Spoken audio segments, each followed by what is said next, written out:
We discovered a rainforest on an unexplored mountain, and something discovered us.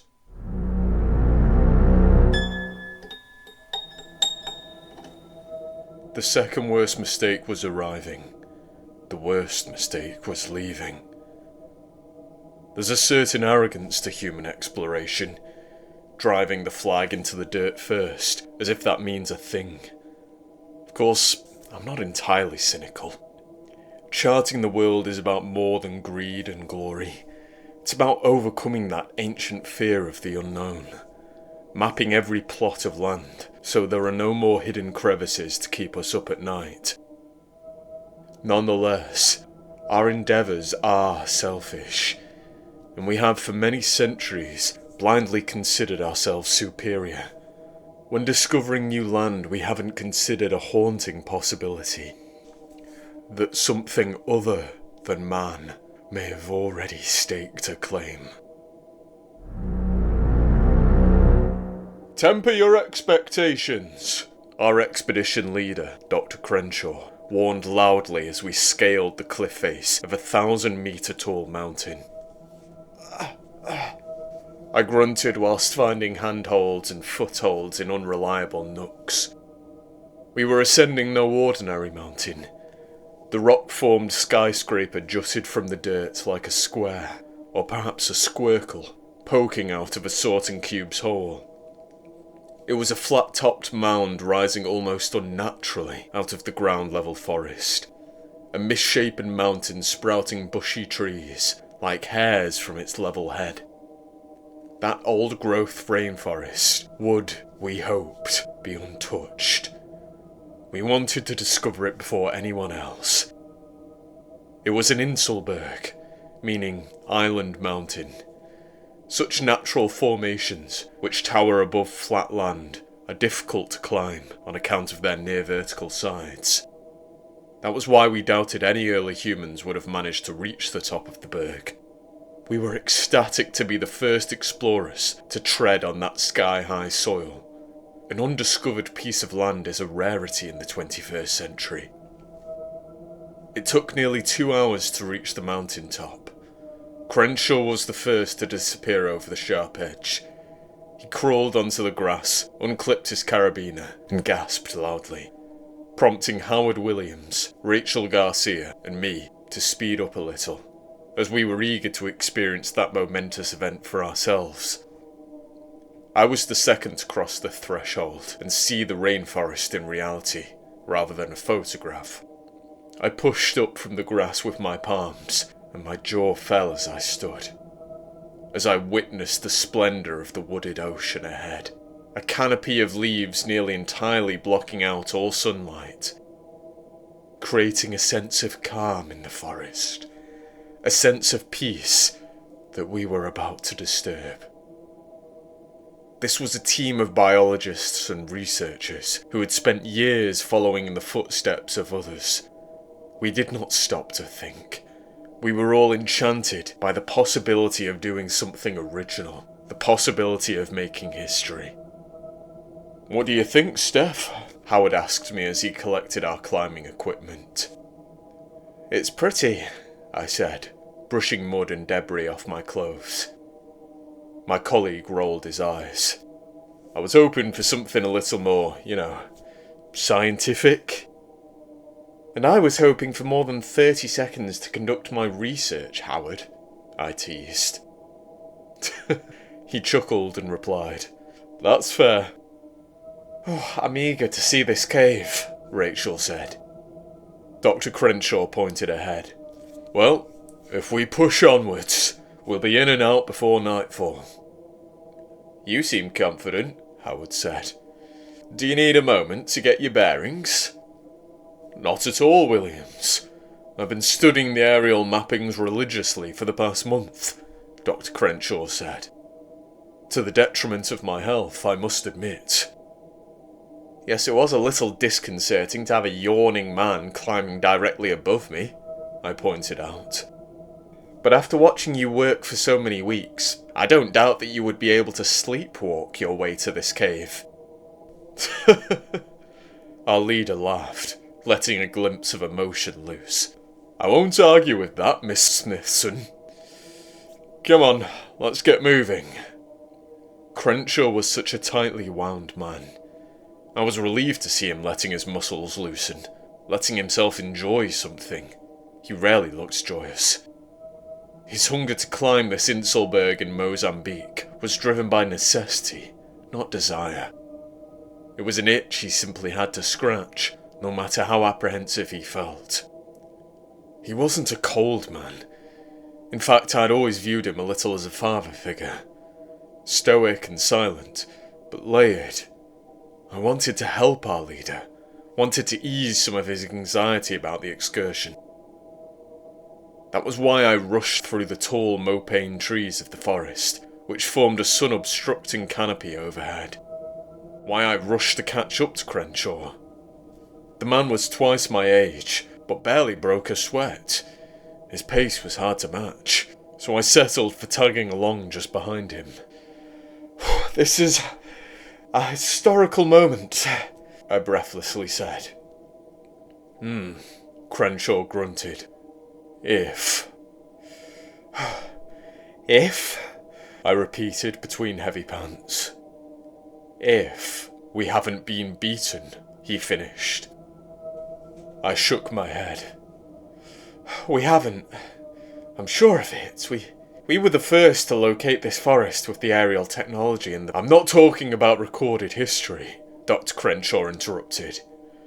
"At some point, long ago, man may well have walked here." "How?" I asked. "The sides are so steep, so difficult to climb, even with modern gear." "Sometimes," the man began, slowing his stride, "things are difficult to see, Smithson." And then he stopped walking entirely, causing me to almost bump into his back. "Careful, Steph," Rachel said, almost colliding with me. "What's the hold-up, Slowpoke?" "We found it," Dr. Crenshaw whispered. The leader stepped aside, allowing the rest of us to see what he had seen. There was a hole in the dirt. An entrance to a cave, to a pocket within the mountain. "I'll unload the gear," Howard said, starting to unzip his rucksack. "No need," Crenshaw replied, pointing his torch into the chasm. "Look." The four of us crept towards the edge of the cave entrance at our feet, and we followed the bright beam. It illuminated a walkway protruding from the cave's inner surface, a slope of rock hugging the wall and spiralling downwards. Not a single member of the team spoke for the next 30 seconds. Our gazes traced every surface revealed by the beam. The sloping walkway continued right to the bottom, 100 feet below. Eventually, we all accepted the hole's inescapable purpose. "A stairwell," Rachel whispered. Crenshaw nodded. "Yes, Garcia, a stairwell." "So we're not the first," Howard sighed. "All of that effort, it was to find a long-lost remnant of our ancestors," Dr. Crenshaw finished, taking a tentative step onto the stone slide. "That doesn't seem like a good idea," I said. "We have no idea how old it might be." "It's more than a primitive staircase," the leader announced, bouncing his boot soles on the sturdy slope. "It feels strong. Just imagine the advanced craftsmanship necessary to construct something like this, Smithson.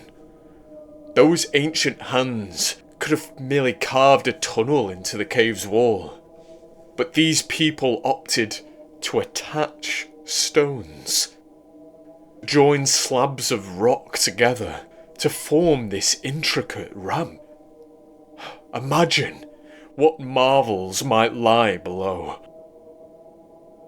Howard and Rachel followed their leader into the entrance, but I frowned and firmly stood my ground. "It doesn't feel right. What kind of prehistoric civilization would have been able to achieve this?" None of my team members answered, and I realised, as they kept walking, that I would either have to follow or be left alone. Left in a forest which did not fill me with as much wonder as I had expected. It haunted me. I chose to follow. I hurried to catch up to my colleagues, hardly noticing that they had stopped walking, had stopped to stare in awe at the wall. "Careful," I laughed, echoing Rachel's earlier caution as I nearly bumped into her. "There's not exactly a handrail up here." She pointed at the wall. "Look at this, Steph." I followed the light of Crenshaw's torch to several rows of markings on the cave wall. The four of us moved closer to the symbols, with incremental waddles, as there was little room on the 3 feet wide slope. But moving nearer did nothing to answer burning questions. The marks, falling somewhere between drawings and hieroglyphs, became less discernible the closer I looked. It was as if the shapes were shifting, endlessly restructuring. I told myself, of course, that it's just a trick of the light. I felt silly, as I'd explored countless cave systems across the planet, and I'd never been afraid of the dark before, never been afraid of the unexplained. But there was a secret in that place. I knew we weren't meant to learn. Something in my mind, or perhaps my very body, rejected the cave, reacted violently, screeching at me to drag the four of us out of there. Some small part of me, however, wouldn't cooperate. "You're the expert," Howard said to Crenshaw. "What is this?" "It's beautiful," the leader answered in a faint whisper. There was a detached expression on Crenshaw's face, an absent unwillingness to the way in which he raised a shaky hand. He was always detached, of course, but there no longer seemed to be anything behind the man's teary eyes. "Get a hold of yourself," I internally berated. "This is a once-in-a-lifetime opportunity for your career. Do not fumble it." "We should record this," Rachel timidly suggested, as our leader brushed his fingertips against the etchings. Dr. Crenshaw, I don't think you should do that. You wouldn't want to damage it." "Damage it?" Howard asked, before laughing. "It's a stone etching that's lasted for millennia. It'll survive the human touch." The chuckling man didn't feel it, but Rachel did. I did. Our leader did. "Dr. Crenshaw," I started. "Ah!" Then came a sharp cry of pain from our fearless leader's mouth, and the rest of us jolted in shock. We steadied ourselves quickly, thankfully, managing not to plummet over the side of the slope, and Crenshaw's hand retracted, whipped backwards with what sounded like the crack of bones. Except the awful noise came from the wall itself. "Oh, Crenshaw!" Howard cried. "Are you okay?" "Yes," the man murmured in response. Dr. Crenshaw lifted his index finger, moved it into the light of his torch, revealing a thin trickle of red spilling down the back of his hand. "Oh, how did you do that?" Howard asked. "Did you cut it on something?" I started to take off my rucksack. "I've got the first aid kit." Dr. Crenshaw shook his head and shone the torch beam onto the wall again. "That won't be necessary." Only I seemed to see it, given that the man quickly drew his torch away, but my photographic memory always serves me well. There had, undeniably, been a difference in the drawing. One of the shapes had vanished. The squiggles, or glyphs, meant nothing to me, but I could see each of them clearly in my mind, There had been, amongst the rows of etchings, a trapezium bearing 2 small dots within. It was missing from the end of the final line, from the spot on the wall that Crenshaw had touched with his outstretched forefinger. But I've no idea why I didn't tell the others that. No idea why I let them continue to follow the slope down into the cave. No idea, most importantly, why I followed. Things were off-centre in that place. We were off-centre. My eyes scanned the walls erratically as we descended deeper and deeper. The lack of any further etchings only made me fear that they had been there, but had simply vanished. Then my skin started to itch, and it was only adrenaline that stopped me from scratching. Half an hour later, we reached it. The end of the stairwell, the floor of the cave. And once he'd stepped off the stone slope, Dr. Crenshaw turned to cast his light onto the team. Everybody was uncharacteristically quiet, and I didn't like it. I didn't like that as we'd followed the sloping staircase, I'd noticed Howard and Rachel scratching at their skin. Red, nail-carved streaks marked their napes. "I need to stop," Rachel mumbled, swaying on her feet. Strangely, in response to her request, Dr. Crenshaw faced away from us. He swung his torch to face the large black tunnel ahead, the belly of the cave.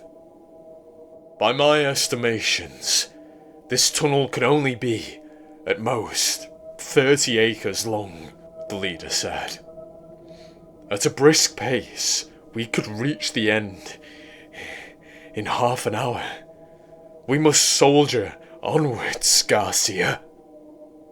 I crossed the cave's floor over to Rachel, struggling to find her shuddering form, with Crenshaw's torch facing the other way.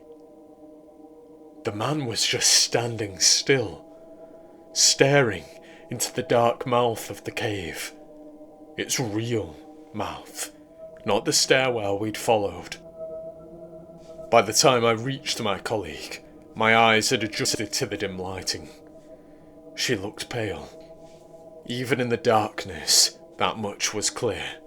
Rachel's rows of teeth were knocking against one another, and when I placed the back of my hand against her brow, her skin iced mine, left me with the hot sting of meeting a frozen surface. Of course, that seemed impossible, given the cave's stifling temperature. I was sweating. I didn't understand how Rachel was so cold. "Dr. Crenshaw!" I barked, as our leader eyeballed the black abyss ahead. "We need to get Rachel out of here, now. She requires medical attention." "Aren't you a woman of medicine?" Crenshaw muttered quietly. I clenched my fists. "I'm a biologist. I don't know what's happening to her." Rachel was starting to squat and shrink into herself, so I guided her down to the ground. "Cold," she whimpered as I started to take off my rucksack. Inside, I found my spare coat and a jumper. Then I knelt down and proceeded to wrap my colleague in both. Howard, meanwhile, strolled towards Crenshaw with a huff. Then he snatched the torch out of the man's hand. Our leader did not protest. He continued to stare directly ahead, whilst Howard walked over to us. He knelt beside me, passing over the torch, and inspected our shivering colleague. "What's happening, Rachel? Talk to us." My stomach," she whispered, clutching her abdomen with unsteady fingers. It's burning." "Burning?" I asked, frowning. "You're cold to the touch." I feel... Rachel began, trailing off. Howard reached towards her stomach, then stopped. We're going to need to take a look. Is that okay? Rachel nodded, so our fellow researcher proceeded to peel back the bottom of her shirt. But his hand near immediately let it drop, and I tensed in disbelief.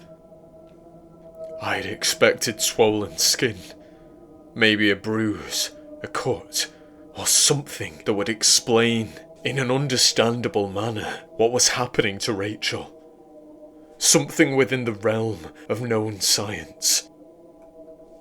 What I had not expected was to see Rachel's ribcage, to see a hole in her flesh. Then Howard and I let loose a joined screech as the opening in our friend's stomach started to enlarge. Skin around the opening's edge was vanishing into thin air as if it were being consumed by invisible teeth. Rachel's ribcage itself was losing chunks of bone as the unseen nightmare gnawed away at her insides. And behind that disappearing skeleton, there were no innards, not even desecrated innards. In the near emptiness of Rachel's skin outfit, there were crystals. Bulky blue crystals, stained with a smattering of reddish-brown. Howard threw up so instantaneously that he didn't manage to turn away, and his thick stream of vomit filled our friend's open stomach. This revolting sight, of course, spawned a round of projectile expulsion from my own crying lips. Once Howard and I had finished, I moved the torch beam up Rachel's body so we wouldn't have to look at the awful, widening opening any longer. She was still alive, somehow. Her face, completely devoid of colour, looked back at me. Her eyes were harrowing, full of pain, but not quite pleading for an end, as she still seemed unaware of what was happening to her, unaware of her disappearing body. Thankfully, Rachel was too weak to look down. There came the sound of Crenshaw's footsteps disappearing into the black tunnel. He was exploring without any light at hand, seemingly tiring of waiting for us. And I looked up for a moment, stared into the blackness, eyes tracking the sound of the uncaring man's fading steps. In retrospect, with no more adrenaline coursing through my veins, I am aware that I felt something. Something at the very far end of the tunnel. Something large, still, and malevolent. Something that saw us. Something, in spite of its great size, naked to the human eye. What's wrong? Rachel whined, her skin's shade transitioning from white to blue. Nothing, I lied quietly. How are you still alive? Howard cried, sending himself into a splutter of coughs. Stop it, Howard, I begged, before turning back to Rachel. You're okay. Everything's going to be okay. There are so many of them, she whispered, eyes beginning to roll into the back of her head, as if looking towards something. I gasped. So many of what? My colleague smiled, as a trickle of watery liquid squeezed out of her tightly closed mouth. Not blood, as she seemed to have nothing left inside. And it wasn't really a smile, of course. The muscles moved her lips into the right position, but it was memory. Rachel wasn't happy in that moment. She wasn't even Rachel anymore. That grinning thing, whatever it may have been, lifted a finger and tapped its blue, lifeless temple. They're up there! She giggled, tapping repeatedly. They're upstairs, chattering to each other. I hear them. Even now, they're still so... And then Rachel, or whatever remained of her, extinguished. I wailed in horror and sorrow, though the knot in my chest had admittedly loosened. To see Rachel's torment end was a blessing. Famished, Dr. Crenshaw said, completing the lifeless woman's unfinished sentence. Without a moment's hesitation, I shot the torch upwards and looked away from Rachel's corpse. The expedition leader had not vanished into the blackness of the cave, or if he had, he'd somehow silently returned to his original standing position at its mouth. His back, once more, was turned to us, and he eyeballed the empty tunnel ahead. Dr. Crenshaw was not the same as he had been, however, which drew more horrified yelps from Howard and me. The back of our leader's head was missing. His skin bore an open wound, which seemed to be growing wider and wider, as something hidden munched away. "They're up there," Rachel had said. I no longer wanted answers. Howard and I rose to our feet and crept backwards, reversing towards the slope, preparing to hastily ascend to safety. "We're going to get help," Howard feebly promised Crenshaw as we both started to turn. As we followed the spiralling slope upwards, I kept my torch beam on the floor below, illuminating Dr. Crenshaw, who still refused to turn and face us. And then the side of our leader's body came into view, the side of his face, near black in the darkness. Once we were near directly above the frozen, mutilated man, Howard supported my shaking body, and I leaned over the edge of the slope, casting the torch downwards. "Please stay there," I weakly requested, eyeballing the statue beneath our feet. I felt fear not for Dr. Crenshaw, but for my fleeing colleague and me. A feeling justified by the project leader's head snapping backwards. I nearly slipped over the edge, saved only by Howard's firm grip as Crenshaw's face cranked upwards to look at us. Only there was no face left at all. "They are too small to be seen," whispered the man without a mouth, without vocal cords.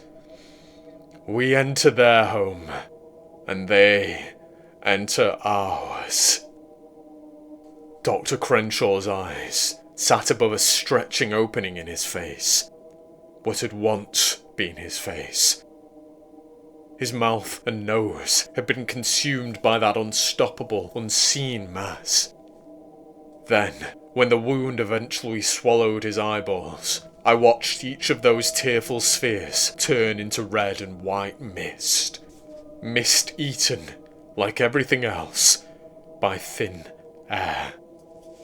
Only holes remained, cutting a tunnel from the front to the back of Crenshaw's head. The beam of my torch bored straight through to the other side for a drawn-out second. Then the man's body crumpled into a lifeless, near skinless mound. The two corpses would, in little time at all, become nothing more than mounds of bloody clothes.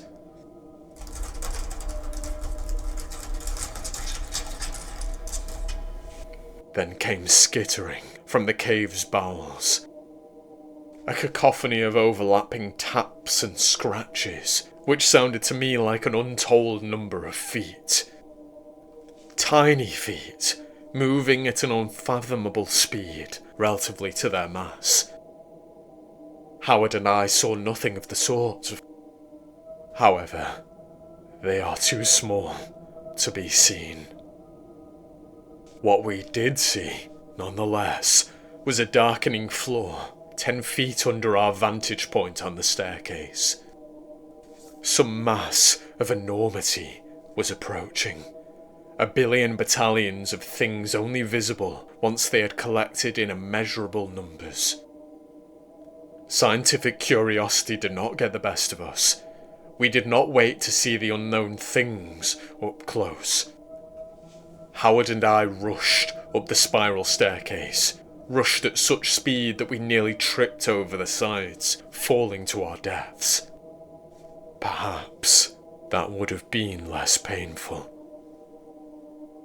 We ran until we were winded, then we kept running, even as the skittering started to sound along the walls, pursuing us towards the stairwell's exit. But those things did not follow us out of the top, did not follow us into the rainforest. We made it. We collapsed, lungs deflated and bodies crying in pain, but we made it. That was why it took me a few minutes to notice what was out of place. I was still processing all that had happened. Howard wasn't breathing. I crawled over to his body and sobbed when I found him in the mud. I don't know how he managed to run up the staircase. There was nothing left of him in the dirt but bones and a few remaining strips of skin on his skull. Tears soaking my face, I unclipped Howard's rucksack from his half-body, and the man haunted me one final time by twisting onto his back, twisting to face me. I didn't move him. He moved himself, moved of his own accord.